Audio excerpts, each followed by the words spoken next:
सफल पत्रकार बनने के लिए सिर्फ कैमरे के सामने खड़े होना ही काफी नहीं है, बल्कि सच को खोजने का जुनून, निष्पक्ष सोच और समाज के प्रति जिम्मेदारी भी उतनी ही जरूरी होती है।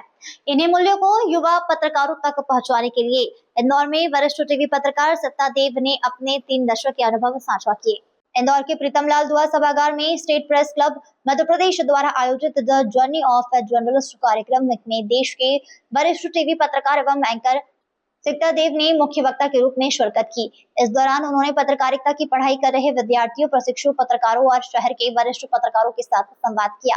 कार्यक्रम में सिकता देव ने broadcast journalism, field reporting, long form story telling और एडिटोरियल लीडरशिप जैसे विषय पर अपने अनुभव साझा किए। उन्होंने पत्रकारिता के बदलते स्वरूप, नई तकनीकों और जिम्मेदार पत्रकारिता की अहमियत पर विस्तार से चर्चा करते हुए युवा पत्रकारों की जिज्ञासाओं का समाधान भी किया।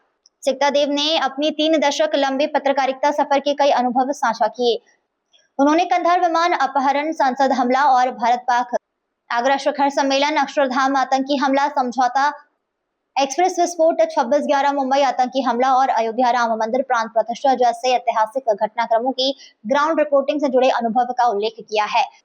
उन्होंने कहा कि पत्रकारिता में विश्वसनीयता, संवेदनशीलता और तथ्यों की पुष्टि सबसे महत्वपूर्ण होती है।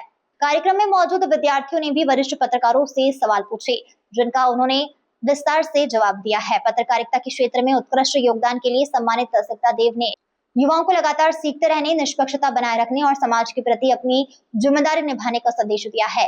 State press club Madhya Pradesh द्वारा आयोजित यह मीडिया शिक्षा पर केंद्रित 8वां कार्यक्रम था।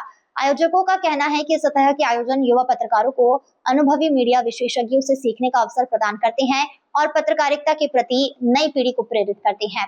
देखिए, स्टेट प्रेस क्लब का ध्येय वाक्य है पत्रकारिता में उत्कृष्टता, और इसी दिशा में हम लोग लगातार काम करते हैं। पिछले 1.5 साल में हमने द जर्नी ऑफ जर्नलिस्ट में 8 पत्रकारों को देश के नामचीन बुलाया है।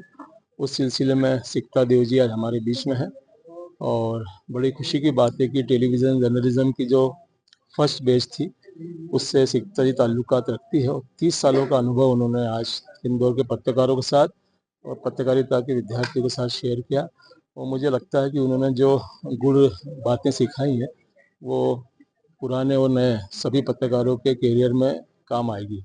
स्टेट प्रेस क्लब का सीखने सिखाने का सिलसिला आगे भी जारी रहेगा। टीवी जर्नलिज्म इस वक्त एक ऐसे दौर से गुजर रहा है, ज़रूरत है कि हम लोग सब अपने आप को रीइन्वेंट करें और यही मैं हर टीवी पत्रकार से कहती हूँ कि क्योंकि हमने एक लंबा अरसा देखा है, हम कह सकते हैं कि हम फर्स्ट जनरेशन टीवी जर्नलिस्ट हैं। हम उस दौर में आए थे जब 24 घंटे के चैनल भी नहीं थे और अब तो इतने चैनल्स हैं कि अब इन चैनल्स को compete करना पड़ रहा है यूट्यूब चैनल से, सोशल मीडिया रील्स और शॉर्ट्स से। तो एक ऐसे दौर में हम हैं जर्नलिज्म के जिसमें हम सबको अपने आप को रीइन्वेंट कर बदलते तकनीक के साथ, चाहे वो एआई हो, चाहे सोशल मीडिया हो, चाहे डिजिटल हो, रीइन्वेंट कर अपने आप को रेलेवेंट बनाकर रखना है और सीखने से परहेज नहीं करना चाहिए। हर रोज एक नया पाठ हम अपने युवा कॉलीग से सीख सकते हैं, अपने घर के बच्चों से सीख सकते हैं और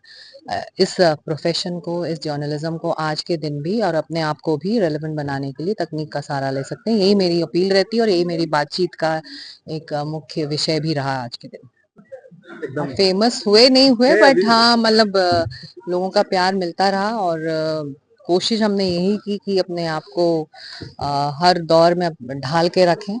और जो जब हमने शुरुआत की थी 1995 में और आज 2026 में हैं हम, तो मैंने अपने आप को तो लगातार कोशिश की है कि मैं बदलते वक्त के साथ साथ, ऑडियंस के बदलते डिमांड्स के साथ साथ अपने आप को भी ढालूं और मेरी कोशिश लगातार जारी रहती है। मैं एक अच्छी जर्नलिज्म की स्टूडेंट हूं और आज भी सीख रही हूं, चाहे अपने यंग कॉलीग्स हों या फिर यंग ऑडियंस हो, उनको क्या चाहिए उसकी समझ रखना इस वक्त जरूरी है। और मेरी कोशिश रहती है कि जो ऑडियंस है हम और वो क्या देखना और सुनना चाह रही है हम वही उनको प्रस्तुत भी करें। तो यही हमारे रेलेवेंस का एक मुख्य एजेंडा रहा है और इसीलिए हम लोग शायद अभी भी बने हुए हैं, रिटायर नहीं हुए हैं।